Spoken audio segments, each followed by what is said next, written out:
आगाज करते हैं। फ्रेंड्स, लेक्चर 1 के बाद लेक्चर 2 भी आपने वीडियो को देखा है, जिसमें सॉफ्टवेयर से रिलेटेड तमाम इंट्रोडक्शन था। तो आज लेक्चर 3 में हम बहुत सी इम्पोर्टेंट चीज़ों को डिस्कस करेंगे और आपने गौर से इस चीज़ को अंडरस्टैंड करना है। सबसे पहले कोर्स आउटलाइन आपको मैं डिफाइन करूंगा कि इस पूरे कोर्स में लेक्चर 3 में मैं जो आपको पढ़ाऊंगा, जिस चीज़ के बारे में मैं आपको प्रैक्टिकल करके दिखाऊंगा, वो बेसिकली 8 पॉइंट्स हैं, जिनमें पहला पॉइंट है बाय एंड सेल कॉन्सेप्ट। ठीक है, मार्केट में फॉरेक्स ट्रेडिंग की मार्केट में बाय क्यों किया जाता है, सेल क्यों किया जाता है, इसका एक कंप्लीट कॉन्सेप्ट आपका मैं क्लियर करूंगा। Number 2, major currency pairs in forex market. Forex market में मेजर करेंसीज कौन कौन सी है, ठीक है, उससे रिलेटेड भी आपको इंशाल्लाह इसमें इंफॉर्मेशन मिलेगी। Number 3, percentage of major pairs in the world. ठीक है, जितनी भी पूरी दुनिया की करेंसीज है उसमें मेजर करेंसीज कितने परसेंट पे है, ठीक है, और डॉलर कितने परसेंट पे है। Number 4, difference between pairs. ठीक है, पेयर्स के दरमियान जो डिफरेंसेस हैं वो आपसे शेयर करूंगा। फिर नंबर 5 पे बिड एंड आस्क कॉन्सेप्ट। ठीक है, आपको पता है फॉरेक्स ट्रेडिंग में जो है ना, दो चीजें बहुत अहम है। जब कोई चीज आप बेच रहे होते हैं तो उसका रेट कुछ और होता है, और जब आप खरीद रहे होते हैं उसका रेट कुछ और होता है। बेचने और सेल करने के दरमियान ब्रोकर ने, जिस ब्रोकर के साथ आप काम कर रहे होते हैं, उसने अपना एक स्प्रेड रखा होता है, एक अपना मार्जिन, एक अपना कमीशन रखा होता है। ठीक है, जैसे हम जाते हैं किसी एक्सचेंजर के पास जाते हैं, फॉर एग्जांपल हम सऊदी अरब जाना है तो हमने रियाल परचेज करना है। आपको पता है कि एक रियाल 2800 रुपये का आज से 2 साल पहले था। जब हम खरीदने जाते हैं तो एक रियाल 2800 रुपये का मिलता है। जब हम उसको सेल करने जाते हैं तो वही रियाल 26 से 27 रुपये का हमसे एक्सचेंजर जो है ना हमसे खरीदते हैं। तो दरमियान में वो 1 से 2 रियाल का जो है, सॉरी 1 से 2 रुपये का वो अपना कमीशन या आप कह लें कि प्रॉफिट अपना रखते हैं। तो सेम इसी तरह बिड और आस्क जो है कॉन्सेप्ट यही है कि ब्रोकर अपना मार्जिन जरूर रखता है, अपना प्रॉफिट जरूर रखता है। स्प्रेड, ठीक है, स्प्रेड आप स्प्रेड कह लें या ब्रोकर का कमीशन कह लें, इसके बारे में भी आपको इंशाल्लाह छठे स्टेप में आपको कंप्लीट इसका मैं आपको डिस्कस करेंगे। ठीक है, नंबर 7 पे है पिप्स and spread introduction and calculation. दोस्तों ये बहुत ही अहम टॉपिक है। नंबर 7, फॉरेक्स ट्रेडिंग की दुनिया में ये जो पिप्स है, पिप्स की बदौलत आप कैलकुलेट कर पाते हैं कि मार्केट कितना ऊपर गई है या कितना नीचे आई है। तो इस चीज को अंडरस्टैंड करना बहुत जरूरी है। ठीक है, उसके बाद नंबर 8 पे है स्प्रेड इंट्रोडक्शन। इसके बारे में भी इंशाल्लाह आगे जाके आपको डिटेल में बताता हूँ। ठीक है, तो आई थिंक कि अब हम शुरुआत करते हैं बाय एंड सेल कॉन्सेप्ट से। अच्छा फ्रेंड्स, ये जैसे कि आपने सेकंड लेक्चर में देखा है कि ये लैपटॉप का जो सॉफ्टवेयर है फॉरेक्स ट्रेडिंग का, ये उसका व्यू है। हमने अगर हम उस सॉफ्टवेयर को ओपन करें तो बिड और आस्क प्राइस यहाँ पे दी हुई है। ठीक है, अच्छा उससे पहले हमने बाय और सेल को हमने क्लियर करना है कि बाय क्यों करते हैं, सेल क्यों करते हैं। ठीक है, नंबर 1 पे हमने सेल और बाय को डिस्कस करना है कि सेल क्यों करते हैं और बाय क्यों करते हैं। बाय बेसिकली आपने देखा यहाँ पे जो कैंडल्स बनी है ग्रीन कलर की, ये नीचे से ऊपर की तरफ जा रही है। ठीक है, ये नीचे से ऊपर की तरफ जा रही है, और जो व्हाइट कैंडल है वो ऊपर से नीचे की तरफ आ रही है। ठीक है, इसको कहते हैं सेल। जब ऐसा मौका हो, जब व्हाइट कलर की कैंडल बनना स्टार्ट हो रही हो, तो उस टाइम आपने सेल की ट्रेड करनी है। जब ग्रीन कलर की ट्रेड बन रही हो नीचे से ऊपर की तरफ, तो आपने बाय की ट्रेड करनी है। जैसे फर्ज करें आपको पता है कि आपने एक मोबाइल परचेज करना है, आपको पता है कि आने वाले 2-4 दिनों में उसका रेट बहुत अप हो जाएगा, तो आप क्या करेंगे, उसको फौरी तौर पर आप उसको खरीद लेंगे। ठीक है, जब आपको पता है कि आपके पास एक मोबाइल है और वो आने वाले दौर में उसकी कीमत बहुत ज़्यादा डाउन हो जाएगी, तो आप उसको सेल पे लगा देंगे। ठीक है, तो यही कॉन्सेप्ट इसका होता है फॉरेक्स ट्रेडिंग में भी। ठीक है, और अगर आप ये देखें कि ये राइट साइड पे आपको कुछ कैलकुलेशन नज़र आ रही है, 1.2665 से लेकर ये ऑनवर्ड आपको एक पैमाना टाइप नज़र आ रहा है, कुछ सेंटीमीटर के पॉइंट्स लिखे नज़र आ रहे हैं। ये बेसिकली होता है पिप्स एंड स्प्रेड। ठीक है, इस चीज़ को भी आगे जाके मैं डिटेल में आपको बताऊंगा इंशाल्लाह। ठीक है, नेक्स्ट। अच्छा फ्रेंड, ये पिछली स्लाइड में भी मैंने आपको बताया था कि जब बाई की कैंडल्स होती है वो नीचे से ऊपर की तरफ जाती है। ठीक है, बाई की कैंडल जो नीचे से जब ऊपर की तरफ रेट जाए तो उस टाइम हमें बाय करना चाहिए, और जब ऊपर से नीचे की तरफ किसी करेंसी का रेट नीचे की तरफ गिर रहा हो या उसके रेट में कमी आ रही हो तो आपने उसको सेल करना है। ठीक है, आपने जो फॉरेक्स ट्रेडिंग की दुनिया में या फॉरेक्स ट्रेडिंग जब करेंगे तो आपने H1 का चार्ट ओपन करना है। H1 का चार्ट इट्स मीन के ये एक कैंडल 1 घंटे की होनी चाहिए। ठीक है, तो इन तमाम कैंडल्स को, ये जितनी भी आपको बार्स नजर आ रही हैं, इनको कैंडलस्टिक कहते हैं। ठीक है, कैंडल स्टिक्स कहते हैं। और ये तो आपको कंफर्म हो गया है कि बाय कब करना है, जब नीचे से ऊपर की तरफ मार्केट मूव कर रही हो तो उस टाइम आपने बाय की ट्रेड लगानी है। अगर नीचे से ऊपर की तरफ मार्केट मूव कर रही है और वहां पे आप सेल की ट्रेड लगा लें तो आपको लॉस होगा, या ऊपर से नीचे की तरफ मार्केट मूव हो रही है और आप यहाँ पे बाय कर लें तो आपको लॉस होगा। ठीक है, तो आई थिंक बाय और सेल का कॉन्सेप्ट आपको क्लियर हो गया। फ्रेंड्स, आपने फॉरेक्स ट्रेडिंग की दुनिया में ये दो जानवरों को देखा है, बुल्स और बियर। ठीक है, फॉरेक्स ट्रेडिंग की दुनिया में इन दोनों जानवरों को फॉरेक्स ट्रेडिंग से जो है ना बहुत ज़्यादा तशबीह दी है।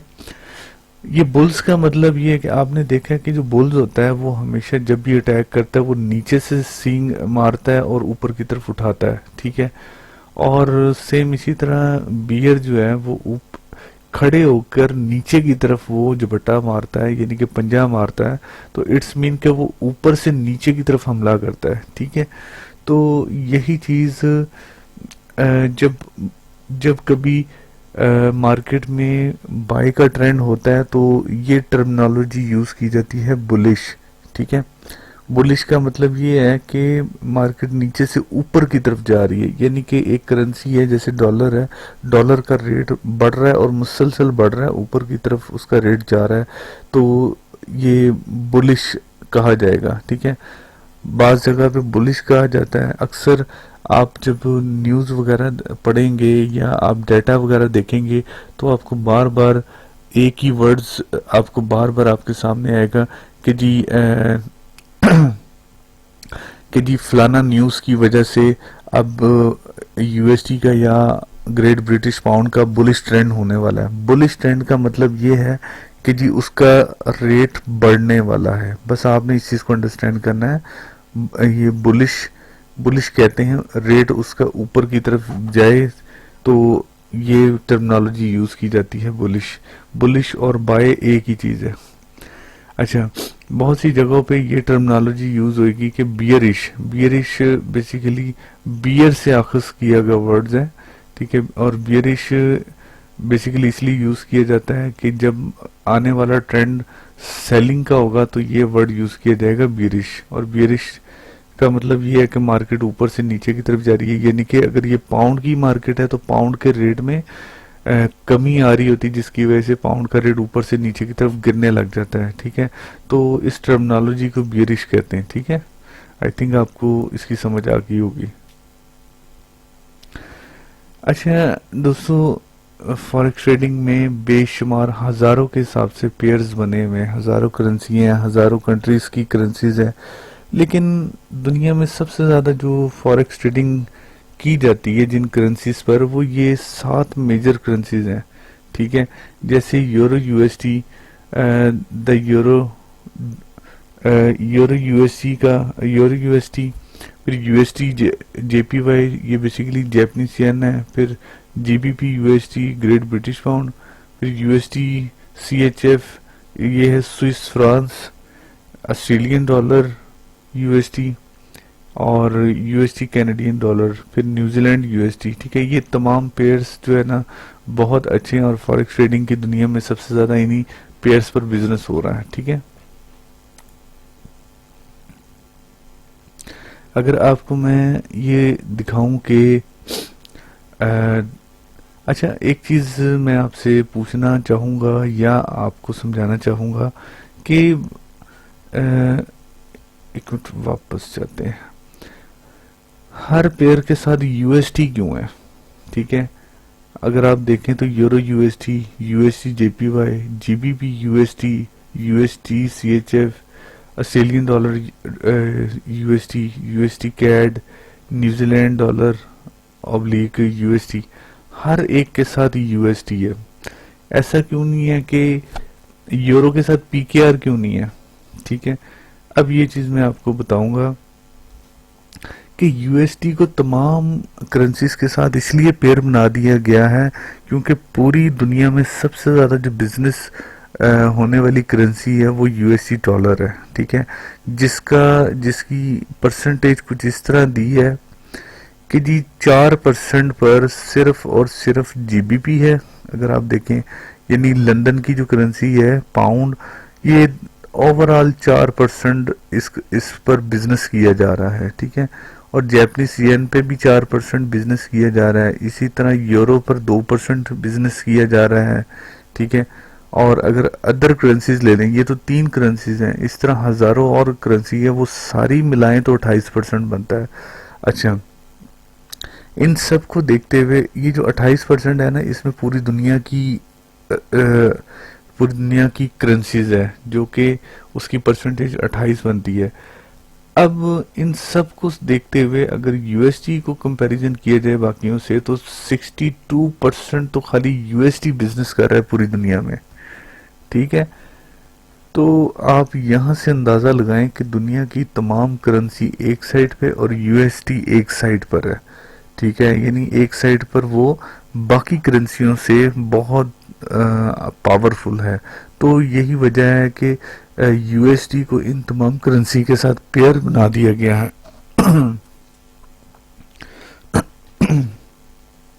यूएसडी को इन तमाम करेंसीज के साथ पेयर बना दिया ताकि जब यूएसडी की कीमत में इजाफा हो तो बाकी करेंसी की कीमत डाउन होने लग जाएगी। अगर बाकी करेंसी की कीमत अप होगी तो ऑटोमेटिकली यूएसडी की कीमत में कमी आ जाएगी, ठीक है। अच्छा फ्रेंड्स, अब हम बात करते हैं base currency and code currency difference, ठीक है। अक्सर आपने देखा होगा कि फॉरेक्स ट्रेडिंग में जो मेजर पेयर्स हैं वो कुछ इस तरह दिखाई देते हैं, like GBP slash USD. It's mean के इन दोनों का आपस में पेयर बना हुआ है, यानी जीबीपी को जीबीपी वर्सेस, जीबीपी कहते हैं ग्रेट ब्रिटिश पाउंड को, ठीक है। जीबीपी वर्सेस यूएसडी, यानी जो आपको जीबीपी यूएसडी की वैल्यू नजर आ रही होगी वो बेसिकली यूएसडी के मुकाबले में पाउंड की जो कीमत है ना, वो वैल्यू आपको चार्ट पे नजर आएगी, ठीक है। अब आपने देखा है कि जीबीपी स्लैश यूएसडी, पहले जीबीपी है यानी कि ये एक अलहदा मुल्क की करेंसी है, और यूएसडी अमेरिकन डॉलर को कहते हैं, ठीक है। अब ये जो पहले जीबीपी जो दिया हुआ ना ग्रेट ब्रिटिश पाउंड, ये बेसिकली है क्या, इसको कहते हैं बेस करेंसी, ठीक है। इसको कहते हैं बेस करेंसी। जितनी भी आप अगर यूएसडी से पहले जो आपको नजर आ रहा है, ये तमाम की तमाम बेस करेंसी है। अब जो बेस करेंसी के बाद की जो करेंसी है उसको कहते हैं कोड करेंसी। कई जगहों पे कोड करेंसी कहते हैं, काउंटर करेंसी भी कहते हैं, और पेएबल करेंसी भी कहते हैं, ठीक है। यानी कि आप यूएसटी दे रहे होते हैं, यूएसटी दे के पाउंड को खरीद रहे होते हैं, ठीक है।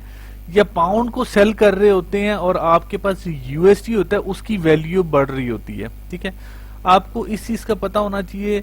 बहुत से फ्रेंड्स कहते हैं कि सर ये जीबीपी यूएसडी पेयर है, जीबीपी यूएसडी करेंसी है। ठीक है, जीबीपी यूएसडी करेंसी नहीं है, जीबीपी यूएसडी बेसिकली एक पेयर है।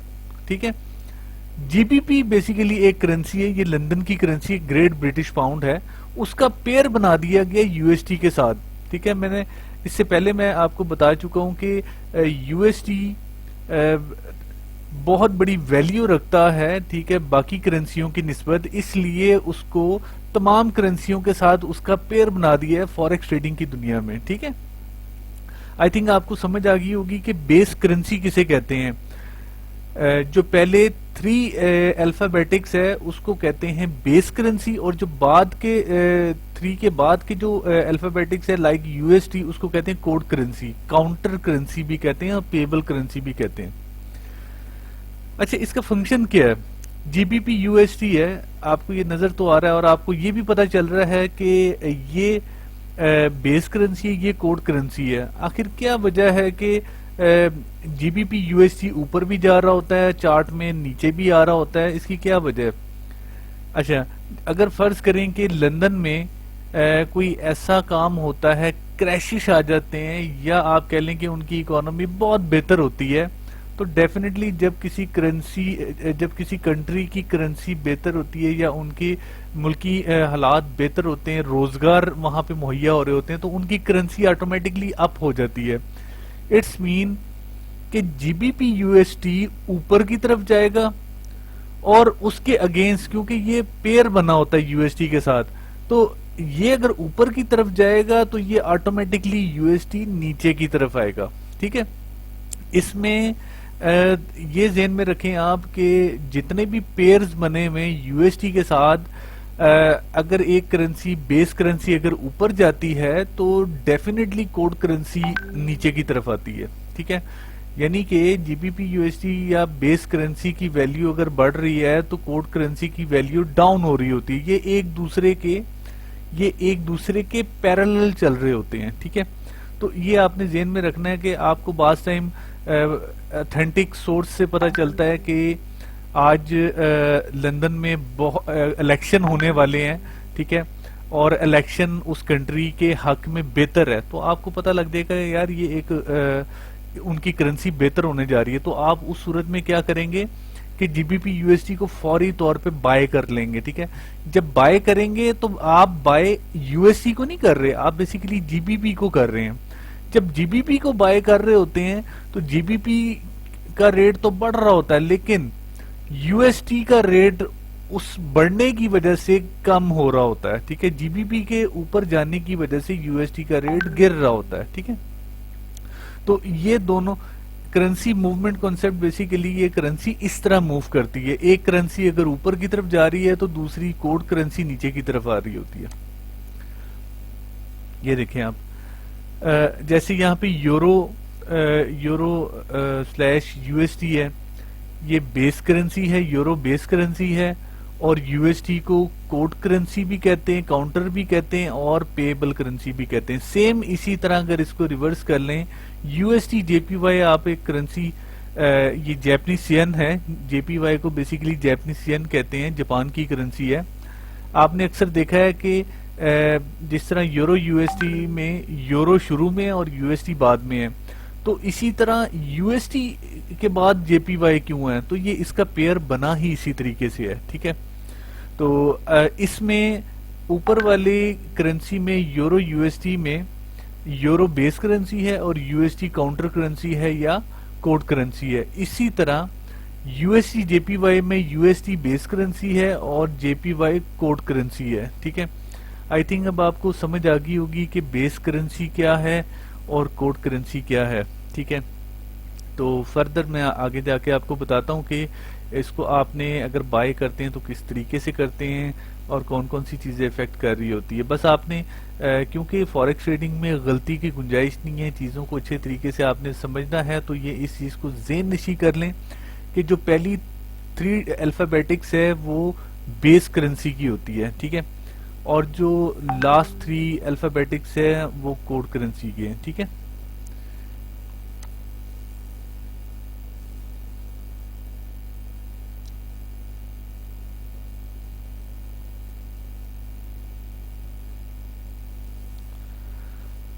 अच्छा, इसके बाद अब आपको बाय एंड सेल कॉन्सेप्ट, ठीक है। जैसे ये GBP slash UST, GBP base currency और यूएसटी कोड करेंसी है। अब इसका मैं आपको थोड़ा सा बता दूं, आपको मुख्तलिफ सोर्स से पता चलता है कि जीबीपी की न्यूज आई है, ठीक है। अब आपको मैं यहाँ पे बता दूं, अगर नीचे दी गई बेस करेंसी की पॉजिटिव न्यूज आ जाए, यानी कि ये वाली बेस करेंसी, अगर नीचे दी गई बेस करेंसी की पॉजिटिव न्यूज आ जाए तो उस सूरत में जीबीपी यूएसटी को बाय करना चाहिए, ठीक है। आपको पता चलता है कि जी लंदन में बहुत ज्यादा इन्वेस्टमेंट हो रही है और आने वाले दिनों में ये बहुत बड़ा एक इशू इनका चल रहा है ब्रेक्सिट का। आई थिंक आप लोगों को, बहुत से लोगों को पता होगा ब्रेक्सिट के हवाले से। अगर आपको ये पता चल जाता है कि पाउंड को, यानी कि लंदन की करेंसी को या लंदन को यूरोपियन यूनियन के साथ अटैच करने लगे हैं, तो ये उस मुल्क की करेंसी के लिए एक बहुत बड़ा वैलिड पॉइंट है। जब इस तरह की न्यूज आती है तो आपको फौरन जीबीपी यूएसटी को बाय कर लेना चाहिए, ठीक है। अगर नीचे दी गई बेस करेंसी की पॉजिटिव न्यूज आ जाए तो उस सूरत में जीबीपी यूएसटी को बाय करना चाहिए, ठीक है। और इसी के अगर पैरेलल बात की जाए, अगर ऊपर दी गई करेंसी यानी कि जीबीपी यूएसटी, अगर ऊपर दी गई कोड करेंसी यानी कि इसकी यूएसटी की, अगर ऊपर दी गई कोड करेंसी की पॉजिटिव न्यूज आ जाए तो उस सूरत में जीबीपी यूएसटी को सेल करना चाहिए, ठीक है। यानी ये बात हो रही है कि अगर पाउंड की पॉजिटिव न्यूज आए तो फौरन इफेक्ट होता है बेस करेंसी पर, ठीक है। अगर यूएसटी की अगर पॉजिटिव न्यूज आ जाए तो फौरन इफेक्ट होता है बेस करेंसी पर, नेगेटिव इफेक्ट होता है। यानी कि अगर यूएसटी की न्यूज पॉजिटिव आती है तो पाउंड को सेल करना चाहिए, अगर जीबीपी यूएसटी की पॉजिटिव न्यूज आती है तो उसको बाय करना चाहिए। बस ये आप थोड़ा सा इस चीज को सीख लें, समझ लें। जब भी कभी यूएसटी की कहीं से भी आपको न्यूज मिलती है कि यार यूएसटी का आने वाले दिनों में पॉजिटिव डाटा आने वाला जो कि यूएसटी के रेट को बहुत ज्यादा बढ़ा देगा, ठीक है। इस तरह की अगर आपका कोई दोस्त वगैरह या फॉरेक्स की दुनिया में बेशुमार ऐसे प्लेटफॉर्म है जो कि न्यूज वगैरह दे रहे होते हैं, फिर एनालिस्ट अपने एनालिसिस शेयर कर रहे होते हैं, अगर आपको कहीं से भी पता चलता है कि यूएसटी की पॉजिटिव न्यूज आने वाली है, तो फिर आपने उसी टाइम जेन में रख लेना है कि यूएसटी की पॉजिटिव न्यूज का ये इफेक्ट होना है कि जितनी भी यूएसटी के अगेंस्ट करेंसीज है ना, बेस करेंसी जैसे जीबीपी यूएसटी है, यूरो है, ऑस्ट्रेलियन डॉलर है, उसके बाद न्यूजीलैंड डॉलर है, कैनेडियन डॉलर है, यानी वो तमाम करेंसी जिसके यूएसटी से पहले जो है ना ये 3 अल्फाबेटिक शो हो रहे हो, उन तमाम करेंसीज को आपने सेल कर देना है अगर तो आपको ये पता चलता है कि यूएसटी की पॉजिटिव न्यूज आने वाली है, ठीक है। अगर आपको ये पता चलता है कि यूएसटी की नेगेटिव न्यूज आने वाली है तो आपने वो तमाम करेंसी जो स्लैश से पहले यूएसटी हो, ठीक है, वो तमाम पेयर्स में जिसके शुरू में यूएसटी हो, उसको आपने यूएसटी के नेगेटिव न्यूज आने पर उसको आपने सेल करना है, ठीक हो गया। और अगर यूएसटी की पॉजिटिव न्यूज आई है तो आपने वो तमाम करेंसी जो यूएसटी से पहले लगी है उसको आपने बाय करना है, ठीक है। तो इस चीज को आपने बिल्कुल जेन में रखना है, बल्कि इसको आप अच्छे तरीके से पढ़ भी लें। अगर नीचे दी गई बेस करेंसी की पॉजिटिव न्यूज आ जाए तो उस सूरत में जीबीपी यूएसटी को बाय करना है। अगर ऊपर दी गई कोड करेंसी यानी ये वाली करेंसी की पॉजिटिव न्यूज आ जाए तो जीबीपी यूएसटी को आपने सेल करना है, ठीक है। इसको थोड़ा सा ये, क्योंकि ये कॉन्सेप्चुअल है, इसको अंडरस्टैंड करना बहुत जरूरी है। थोड़ा सा टाइम लगा लें इस पर, आप कोशिश करें कि पेपर वर्क कर लें, पेपर पे लिखे किसी नोटबुक में लिख के नोट करें कि जी ये करेंसी पाउंड ऊपर क्यों जाता है और पाउंड नीचे क्यों आता है, इन दोनों का इफेक्ट किस वजह से पड़ रहा होता है। जब आप इस कॉन्सेप्ट को अच्छे तरीके से समझ लेंगे तो मेरा नहीं ख्याल कि फॉरेक्स ट्रेडिंग में आप मार खाएंगे, आप फॉरेक्स ट्रेडिंग में आपको कोई मुश्किल पेश आएगी। ठीक है, आई थिंक कि आपको ये समझ आ गई है, और अगर नहीं आई तो आप ज़रूर मुझसे पूछें, बार बार क्वेश्चन करें, इंशाल्लाह मैं इसका आंसर दूंगा। ये देखें, अच्छा अब ये पिछली स्लाइड में यही बात हो रही थी, अगर नीचे दी गई बेस करेंसी की पॉजिटिव न्यूज आ जाए तो इस सूरत में यूएसटी जेपीवाई को बाय करना है। यानी कि अब यूएसटी जेपीवाई है, पहले जीबीपी यूएसटी था, अब यूएसटी जेपीवाई है। अब ये देखें कि यूएसटी क्योंकि शुरू में है तो इसलिए ये बेस करेंसी है, जेपीवाई क्योंकि बाद में है तो ये कोड करेंसी है। इससे पिछली स्लाइड में जीबीपी शुरू में था और यूएसटी बाद में था। यूएसटी बाद में होने की वजह से कोड करेंसी कहलाता था और जीबीपी शुरू में होने की वजह से बेस करेंसी। अब इसमें यूएसटी जो है ना शुरू में है तो इसलिए बेस करेंसी यूएसटी कहलाएगा, और जेपीवाई क्योंकि बाद में है तो इसको कोड करेंसी कहते हैं। अब नीचे दी गई बेस करेंसी यानी ये करेंसी की पॉजिटिव न्यूज आ जाए तो इस सूरत में यूएसटी जेपीवाई को बाय करना है। ठीक हो गया। अब अगर ऊपर दी गई कोड करेंसी ये वाली, अगर ऊपर दी गई कोड करेंसी यानी कि जैपनीज येन की पॉजिटिव न्यूज आ जाए तो उस सूरत में यूएसटी को आपने सेल करना है, इसको सेल करना है आपने। ठीक है, तो असल में डियर इन कॉन्सेप्ट को आप अच्छे तरीके से अगर समझ लें तो मेरा नहीं ख्याल कि फॉरेक्स ट्रेडिंग में कहीं भी आपको मुश्किल आएगी। सबसे मेन चीज़ होती है कि जब आप ट्रेड कर रहे होते हैं तो वहाँ पे डिसीजन लेना मुश्किल हो जाता है कि ये इस करेंसी की अगर फर्ज करें पाउंड की अगर न्यूज़ आ रही है तो यार एट द टाइम हमने क्या स्टेप लेना है। हम ये नहीं देख रहे होते, पाउंड की ट्रेड फौरी लगा तो लेते हैं लेकिन हम यूएसटी के चार्ट को नहीं देख रहे होते कि यूएसटी किस पोजीशन पे है और आया कि यूएसटी की कोई न्यूज़ तो नहीं है। अगर यूएसटी की न्यूज़ पॉजिटिव है तो मौजूदा बेस करेंसी यानी पाउंड है उस पर इफेक्ट कर सकती है।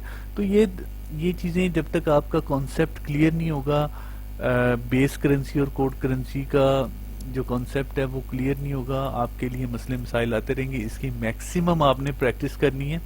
ठीक है, अब आप ये देखें कि यूएसटी, अब ये जितने भी पेयर्स हैं, ठीक है, इसमें यूएसटी बाद में है। ठीक है, और शुरू में जैसे जैपनीज येन है, यूरो है, ऑस्ट्रेलियन डॉलर है, न्यूजीलैंड डॉलर है, कैनेडियन डॉलर है, लेकिन इन तमाम बेस करेंसी का पेयर बना हुआ है यूएसटी के साथ। अगर यूएसटी देखें, UST positive news effect on pairs, UST की अगर पॉजिटिव यानी मुस्बत यानी कि यूएसटी की फेवर में जो न्यूज आती है उससे क्या होता है कि ये जो शुरू की करेंसी है इसको फौरी सेल कर देना चाहिए। ठीक है, यूएसटी की पॉजिटिव न्यूज आने पर आपने इन तमाम करेंसी को जिसके शुरू में डिफरेंट करेंसी शो हो रही है और बाद में जो है ना उसकी कोड करेंसी यूएसटी है उसको आपने सेल करना है। ठीक है, इसी तरह यूएसटी की नेगेटिव न्यूज आ जाए, ठीक है, यूएसटी की अगर नेगेटिव न्यूज आती है तो आपने वो पेयर, वो तमाम पेयर जिसके आखिर में यूएसटी आता है तो उस पेयर को आपने बाय कर लेना है। जैसे जीबीपी है, यूरो है, ऑस्ट्रेलियन डॉलर है, न्यूजीलैंड, कैनेडियन डॉलर, वो तमाम पेयर यूएसटी की नेगेटिव न्यूज आने पर वो तमाम पेयर जिसके आखिर में यूएसटी लगता है उसको आपने बाय करना है। ठीक है, तो आई थिंक ये आपने अच्छे तरीके से इसको समझना है, अपना कॉन्सेप्ट क्लियर करना है। अच्छा फ्रेंड्स, ये जीबीपी यूएसटी पेयर आपने इससे पिछली 2-3 स्लाइडों में भी आपने इसको रीड किया है। फर्ज करें कि हम एक मिनट, अच्छा ये अगर आप देखें, इसको मैं आपको बड़ा करके दिखाता हूँ। अच्छा, जीबीपी यूएसटी, अब ये जो चार्ट है ये बेसिकली जीबीपी यूएसटी का चार्ट है। अगर आप इसके साइड पे देखें तो ये इसका रेट चल रहा है 1.2627, 1.2640, 1.2653, तो ये इसका रेट चल रहा है। आपको मैंने पहले भी बताया था कि जब ग्रीन कैंडल नीचे से ऊपर की तरफ जाए तो इट्स मीन कि ये बाय का ट्रेंड है। अब फर्ज करें कि इस पॉइंट पर आप बाय कर देते हैं, ये आप बाय कर देते हैं, ठीक है, इस पॉइंट पर आप बाय कर देते हैं। ये पॉइंट है, फर्ज करें ये है तकरीबन 2700 वाला पॉइंट है, 2700 1.2700, यहाँ पे आप बाय करते हैं और आप वेट करते हैं यहां तक मार्केट के जाने का, ठीक है, यहां तक जाने का आप वेट करते हैं। और जब आप देखते हैं कि यहां तक चला गया है, आपको प्रॉफिट काफी हद तक मिल रहा है, तो आपने क्या करना है, आपने उसको क्लोज कर देना, वो प्रॉफिट आपके बैलेंस में ऐड हो जाएगा, ठीक है। एक चीज मैं आपको ये बता दूं, जब आप जिस करेंसी के शुरू में अदर करेंसी है और एंड पर यूएसडी है, तो आप बाय करेंगे तो इफेक्ट इस करेंसी पर होगा, ठीक है। अब ये नहीं है कि अगर यूएसडी की पॉजिटिव न्यूज आई है तो इसको बाय करना पड़ेगा, नहीं। अगर बाय जब भी करेंगे, बाय आपको इसको करना पड़ेगा जो शुरू की बेस करेंसी है, ठीक है।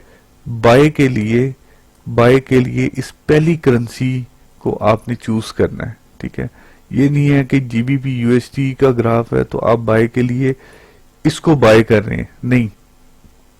जब इसको बाय करेंगे, जब इसको बाय करना होगा, आपको पता है इसकी कीमत में इजाफा हो रहा है, तो ये ऑटोमेटिकली नीचे आ जाएगा, ये ऑटोमेटिकली नीचे की तरफ आ जाएगा। इट्स मीन कि ये जीबीपी यूएसडी का ग्राफ है, तो आपको उस सूरत में जब यूएसडी की पॉजिटिव न्यूज आए तो आपने जीबीपी को सेल करना है, आपने इसको बाय नहीं करना, आपने इसको सेल करना है। जब सेल करेंगे तो फिर आपको इसका प्रॉफिट मिलेगा, ठीक है। आप फर्ज करें कि इस पॉइंट पर आप सेल करते हैं, जब सेल करेंगे, देखें एक चीज मैं आपको आपका कॉन्सेप्ट क्लियर कर दूं कि एक बात तो तय है कि जब बाय करते हैं पाउंड को, अगर हम यहां से बाय कर लेते हैं, ये देखें पाउंड को अगर हम इस पॉइंट पे बाय करते हैं तो यकीनन यहां से रेट इसका ऊपर की तरफ जाएगा तो हमें फायदा होगा, ठीक है।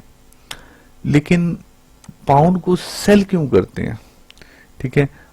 जब हम पाउंड को सेल कर रहे होते हैं तब भी हमें फायदा मिल रहा होता है, जब हम बाय कर रहे होते हैं तब भी हमें फायदा।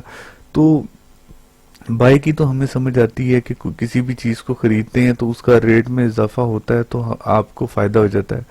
लेकिन यहाँ पे सेल में जब आप सेल कर रहे होते हैं अपनी करेंसी को या जीबीपी को सेल कर रहे होते हैं, तो उसकी वो नीचे की तरफ उसकी कीमत आएगी तब भी आपको फायदा होगा। ये कॉन्सेप्ट मुझे समझ नहीं आई, तो इस कॉन्सेप्ट को मैं आपको आसानी से समझाने की कोशिश करता हूं कि देखें आपकी करेंसी यूएसडी डॉलर में है, ठीक है।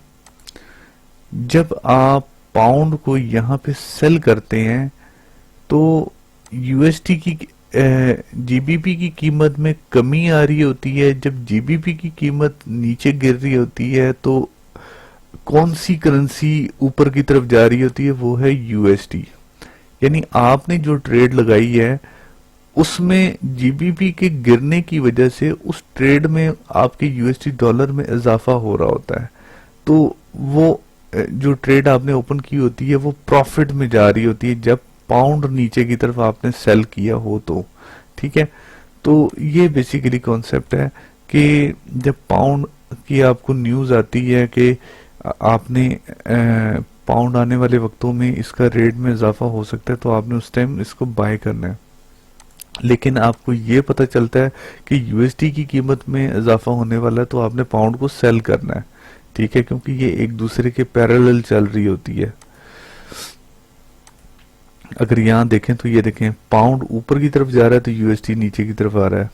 अगर यूएसडी ऊपर की तरफ जाएगा तो डेफिनेटली पाउंड नीचे आएगा। तो आपने क्या करना है, यूएसडी की पॉजिटिव न्यूज आएगी तो आपने पाउंड को सेल ही करना है। अगर यूएसडी की नेगेटिव न्यूज आएगी तो आपने पाउंड को बाय करना है, ठीक है। बिट एंड आस्क, अच्छा जी।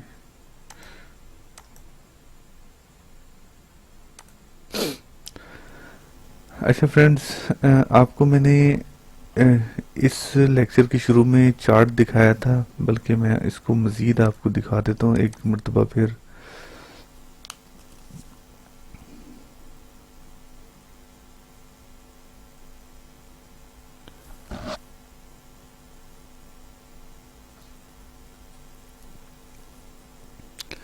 अगर आपको चार्ट दिखाऊं तो यहाँ पे जीबीपी यूएसडी के सामने दो रेट शो हो रहे हैं। जो मैंने आपको बताया था कि जब आप कोई करेंसी खरीदने जाते हैं तो खरीदते टाइम रेट कुछ और होता है, जब उसको आप सेल करने जाते हैं उसी एक्सचेंजर को तो उस टाइम रेट कुछ और होता है, ठीक है। यानी कि वो एक्सचेंजर अपना प्रॉफिट दरमियान में रख कर आपसे खरीदो फरोख्त करते हैं, ठीक है। तो ये जिस ब्रोकर के साथ हमने काम करना है ये बेसिकली उसका प्लेटफॉर्म है, ठीक है, इंस्टा फॉरेक्स। अब इस ब्रोकर ने अपना जो प्रॉफिट रेशियो रखी है वो देख लें आप, वो क्या है 26-21 और 26-24, इसके दरमियान तीन पिप्स का उसने मार्जिन रखा हुआ है, ठीक है। इस बिड और आस्क के प्राइस के दरमियान जो डिफरेंस है ना वो ब्रोकर का स्प्रेड होता है, ठीक है। ब्रोकर का स्प्रेड कह लें या ब्रोकर ने 3 पिप्स का जो है ना वो प्रॉफिट रखा हुआ है। तो आपने यहाँ देख लें कि 1.2680 बिड है और ये सेल रेट है, ठीक है। यहाँ इस रेट पर सेल किया जाता है। और अगर आप कोई चीज खरीदते हैं आस्क बाय रेट 1.2683, यानी कि 80 और 83 के दरमियान किस चीज का डिफरेंस है, 3 पिप्स का डिफरेंस है। यानी कि ब्रोकर का ये स्प्रेड है 3 पिप्स, ठीक है। तो ये ध्यान में रखिएगा कि जब भी कभी आप एक ट्रेड लगाएंगे, जब भी पर ट्रेड आप जब भी लगाएंगे तो ब्रोकर ने अपना 3 पिप्स या 3 पिप्स का स्प्रेड जो है वो उसने डिडक्ट कर लेना है, ठीक है। अच्छा फ्रेंड्स, एक चीज मैं आपको बता दूं कि डेमो अकाउंट में आपने देखा होगा कि जी 1.2680 यानी कि पॉइंट के बाद 4 डेसिमल शो हो रहे होते हैं, ठीक है। ये डेमो अकाउंट में होता है, लेकिन रियल अकाउंट में आपको 26800 यानी कि 5 डेसिमल शो होंगे, ठीक है। तो ये डेसिमल्स वगैरह ये इसको आगे जाके इंशाल्लाह मैं आपको गाइड करता हूँ। ये देखें यूरो यूएसडी है, यूरो यूएसडी। अब आप देखें 1.27129 और 1.2713 यानी कि 27-12-9 और 27-13-9 के दरमियान 1 पिप्स की मूवमेंट है, ठीक है। आई थिंक आपको समझ आ गई होगी। 27-12 से 27-13 के दरमियान 1 का डिफरेंस है और वो 1 को कहते हैं पिप्स, ठीक है। अच्छा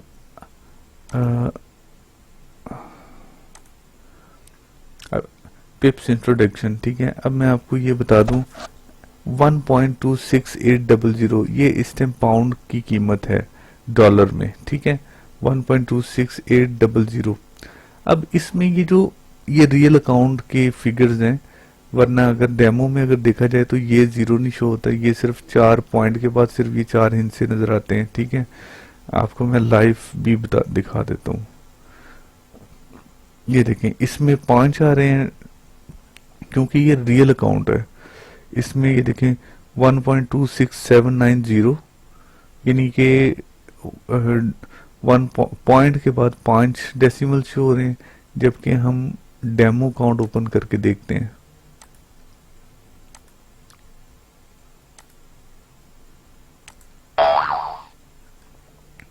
ये देखें ये डेमो अकाउंट है, ये डेमो अकाउंट है। इसमें अगर आप देखें 1.26680 यानी कि पॉइंट के बाद 4 डेसिमल शो हो रहे हैं। तो आपने परेशान नहीं होना, लेकिन हमने इस चीज को समझना भी है कि ये 5 जो फिगर्स हैं ये है क्या।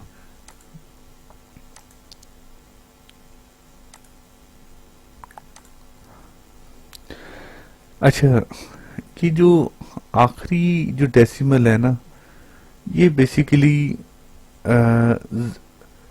0.1 से स्टार्ट होता है, ठीक है, और 0.9 पे जब आता है तो उसके फौरन बाद फिर यहाँ पे तब्दीली आती है, ठीक है। इसको बेसिकली हम पिप्स कहते हैं, ठीक है। अगर आप यहाँ देखें, ये है 26-22, 26-22 और 26-35, इसके दरमियान जो डिफरेंस है वो तकरीबन 13 पिप्स का डिफरेंस है, ठीक है। तो ये जो पिप्स होते हैं ये सबसे आखिरी वाले हिस्से जो हरकत कर रहे होते हैं या मूवमेंट, जिनमें मूवमेंट हो रही होती है, ये बेसिकली पिप्स है। अच्छा, अब ये जो सिफर है ये कब तब्दील होगा? जब ये 0.1 से स्टार्ट होगा और 0.9 के बाद ऑटोमेटिकली यहाँ पे 1 आ जाएगा, ठीक है। और इसी तरह ये एक पिप्स है, ये बेसिकली एक पिप्स है। और ये जो 8 है, ये बेसिकली इन दोनों को मिलाएं तो 80 बनता है, ठीक है। लिहाजा ये 10 पिप्स है, ठीक है। अब ये बेसिकली 100 है, यानी कि 680, ये वाला हिस्सा इस ये 100 इसको कंसीडर किया जाता है, ठीक है। और इसको, इस हिस्से को, इस डेसिमल्स को हजारों में शुमार किया जाता है, यानी कि 2680 पिप्स, ठीक है। और ये जो एक है पॉइंट से पहला फिगर, ये 10,000 इसको कंसीडर किया जाता है, ठीक है। तो ये बेसिकली पिप्स इंट्रोडक्शंस है, ठीक है। अच्छा, अब यहाँ पे अगर आप देखें $1, यानी कि पॉइंट से पहले जो है वो डॉलर है, पॉइंट के बाद जो है वो सेंट्स है, यानी 5875। 5 क्या है, इसमें पांचवा हिस्सा नहीं है, ठीक है। पांचवा हिस्सा इसमें था जो कि 0.1 है। अब इसमें डायरेक्टली 4 दिए में, अब ये जो चौथा है ये पिप्स है, ये यानी 5 नंबर का मतलब है 5 पिप्स है, और 7 का मतलब है 70 पिप्स, ठीक है। अगर इन दोनों को मिलाया जाए तो ये 75 पिप्स बन जाते हैं, ठीक है। और ये अगर देखा जाए तो ये, इनको हम ना काउंट करें तो 800, इट्स मीन 800 पिप्स, ठीक है। अगर हम इनको भी काउंट कर लें तो 875 पिप्स बन जाते हैं। अब ये जो है ना, ये 1 2 3 4 ये 1000 में काउंट होता है, तो इट्स मीन ये 5875 पिप्स, लेकिन अगर इनको हम ना काउंट करें तो 5000 पिप्स बनता है। इसी तरह पॉइंट से पहले जो एक है $1 है, वो इज इक्वल टू 10,000 पिप्स, ठीक है। आई थिंक आपको ये समझ आ गई होगी। अच्छा, यहाँ पे भी आपको मैं थोड़ा सा बता दूं कि पिप्स है क्या। पहले चार्ट देख लेते हैं। ये देखें 2680 से 2690 तक, अगर आप देखें 2680 से 2690 तक 10 पॉइंट्स बनते हैं। जैसे फॉर एग्जांपल फर्ज करें कि आप फर्ज करें कि हम 80 रुपए में से 90 रुपए में से 80 रुपए अगर माइनस कर दें तो 10 रुपए बचते हैं, ठीक है। तो इसी तरह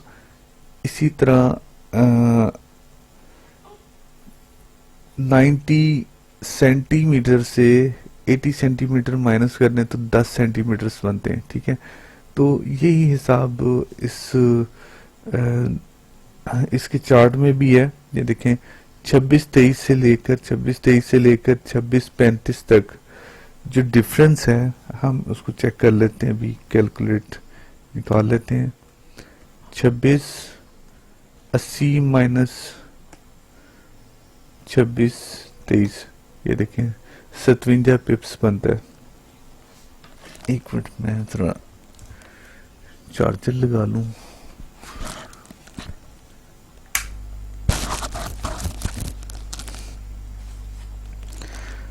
अच्छा, अब आप ये देखें 2680 और 2690 के दरमियान, ये देखें 2681 है, 2682 है, 2683 है, 2684 है, 85, 86, 87, 88, 99, इसको कहते हैं पिप्स। और ये कितने पिप्स हैं? 1 2 3 4 5 6 7 8 9 10। ये 2680 से 2690 के दरमियान 10 पिप्स का फासला है। अब इस फासले को क्या कहते हैं? स्प्रेड। ठीक है, 10 ये हैं और 10 ये हैं, यानी कि 2700 से 2680 के दरमियान 20 पिप्स का फासला है। आप इसको फासला कह लें या 20 पिप्स का स्प्रेड है। ठीक है, आई थिंक आपको समझ आ गई होगी कि पिप्स क्या चीज़ है। ये इसी तरह यहाँ पे 2700 से 2680 तक 20 पिप्स बनते हैं। ठीक है, हम पिप्स को मजीद अच्छे तरीके से रीड करते हैं। एक मिनट,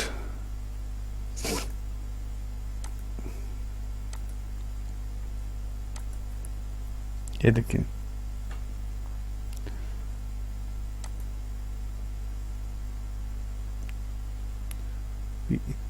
ये एक पिप्स, ये 2680 के बाद 1 2 3 4 5 6 7 8 9 10 11 12 13 19 20, ये टोटल 20 पिप्स बनते हैं। ठीक है, आई थिंक आपको समझ आ गई होगी कि पिप्स की किस तरह कैलकुलेशन की जाती है। ठीक है, और अगर आपको पिप्स की अच्छे तरीके से समझ आ जाती है तो फॉरेक्स ट्रेडिंग की दुनिया में आपको ट्रेड करने में बहुत आसानी हो जाएगी। अपने जो टोटल अमाउंट है उसकी कैलकुलेशन करने में भी, और उसको आपने किस तरह अपने पिप्स को या अपनी टोटल अमाउंट है उसको पिप्स पर डिवाइड करके किस तरह आपने सिक्योर ट्रेड लगानी है। तो ये चीज़ काफ़ी आपके लिए हेल्पफुल होगी अगर आप इसको अच्छे तरीके से अंडरस्टैंड कर लें, क्योंकि ये फॉरेक्स ट्रेडिंग की दुनिया में आपको हमेशा इस चीज़ की ज़रूरत पड़ती रहनी है। ठीक है फ्रेंड्स, तो आई थिंक आपको इन तमाम चीज़ों के बारे में पता लग गया होगा कि बाय और सेल कॉन्सेप्ट क्या, major currency pairs in forex market क्या, percentage of major pair in the world. ठीक है, ये तमाम चीज़ों का आई थिंक आपको पता चल गया है। तो इंशाल्लाह मैं कोशिश करूँगा कि नेक्स्ट वीडियो में मज़ीद इससे एडवांस लेवल पर बनाई जाए और चंद और वीडियोस के ज़रिए आप मुकम्मल तौर पर फॉरेक्स ट्रेडिंग सीख जाएं। ठीक है, तो दोस्तों मैं आप लोगों से इजाज़त लूँगा।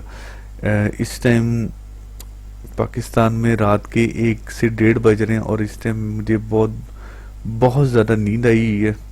तो फिर भी मेरी कोशिश थी कि मैं आप लोगों के लिए वीडियो बनाकर आप लोगों को फॉरेक्स ट्रेडिंग से रोशनास कर सकता। ठीक है, अपना बहुत बहुत ख्याल रखिएगा। ओके फ्रेंड्स, अल्लाह हाफिज़।